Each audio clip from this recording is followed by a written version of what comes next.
এবার সীমান্তে যে খেলাটা দেখালো পাকিস্তান, তাতে ভারতের আর পাকিস্তান আক্রমণ করা ঠিক হবে না বলে সোজা মত দিয়েছেন সমরবিদরা।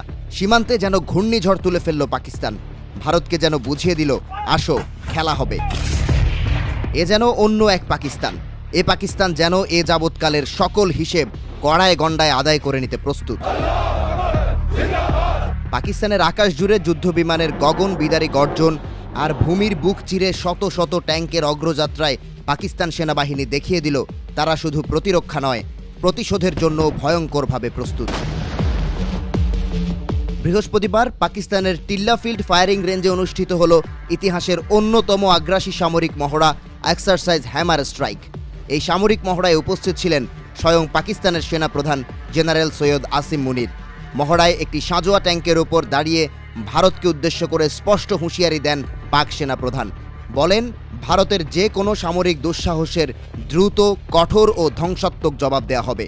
ভারতও একা নয়, পাকিস্তান আঞ্চলিক স্থিতিশীলতার প্রতি প্রতিশ্রুতিবদ্ধ, কিন্তু জাতীয় স্বার্থ রক্ষায় আমাদের প্রস্তুতি এবং সংকল্প অত্যন্ত দৃঢ়। সীমান্তে পাকিস্তানের এই মহড়া কোনো সাধারণ সামরিক অনুশীলন নয়, যেন যুদ্ধের আগেই যুদ্ধের ভয়ঙ্কর রূপ দেখালো পাকিস্তান, যেখানে পাকিস্তান সেনাবাহিনী প্রমাণ করল তারা শুধু সীমানা পাহারা দেয়া না, বরং শত্রুর টুঁটি চেপে ধরে নিমেষেই শ্বাসরোধ করার ক্ষমতাও রাখে।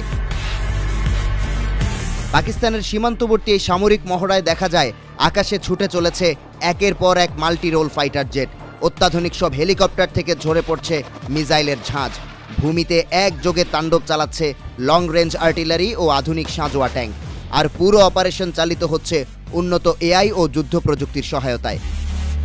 আইএসপিআর জানায়, পাকিস্তান সেনাবাহিনী আজ এমন প্রযুক্তি ও কৌশলের অধিকারী যা সমগ্র দক্ষিণ এশিয়ায় এক অনন্য উদাহরণ। পাক সেনাপ্রধানের এই কঠোর হুঁশিয়ারির পেছনে রয়েছে স্পষ্ট বার্তা। ভারতের দমননীতি, সীমান্তে উস্কানিমূলক আচরণ এবং কাশ্মীরে মানবাধিকার লঙ্ঘন, যা আজ আন্তর্জাতিক নিরাপত্তার জন্য এক বড় হুমকি হয়ে দাঁড়িয়ে, তারই যেন অভিব্যক্তি ঘটল পাকিস্তানের এই সেনাপ্রধানের হুঁশিয়ারিতে। বিশ্লেষকরা বলছেন, নয়াদিল্লির যুদ্ধোন্মাদ নেতৃত্ব এই অঞ্চলকে উত্তপ্ত করার খেলায় মত্ত, কিন্তু ইসলামাবাদ এবার আর নীরব নয়।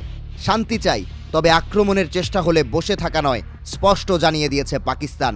গতকাল এক সংবাদ সম্মেলনে পাকিস্তানের উপপ্রধানমন্ত্রী ও পররাষ্ট্রমন্ত্রী ইসহাক দার জানিয়েছেন, পাকিস্তান আগে থেকে যুদ্ধ শুরু করবে না, কিন্তু ভারত যদি করে তাহলে তাদের কঠোর জবাব দেয়া হবে। এদিকে চীন ইতোমধ্যেই পাকিস্তানের অবস্থানকে সমর্থন জানিয়ে বলেছে, ভারতের একতরফা আধিপত্য বিস্তারের প্রয়াস কোনোভাবেই মেনে নেওয়া হবে না।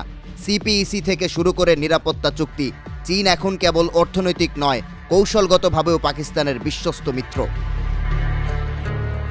ভারত যদি আগুন নিয়ে খেলে, তাহলে পাকিস্তানের তরফ থেকে আসবে ঝড়ের গতির ভয়ঙ্কর জবাব, আর তাতেই উত্তপ্ত হয়ে উঠতে পারে পুরো দক্ষিণ এশিয়া, বলছেন বিশ্লেষকরা।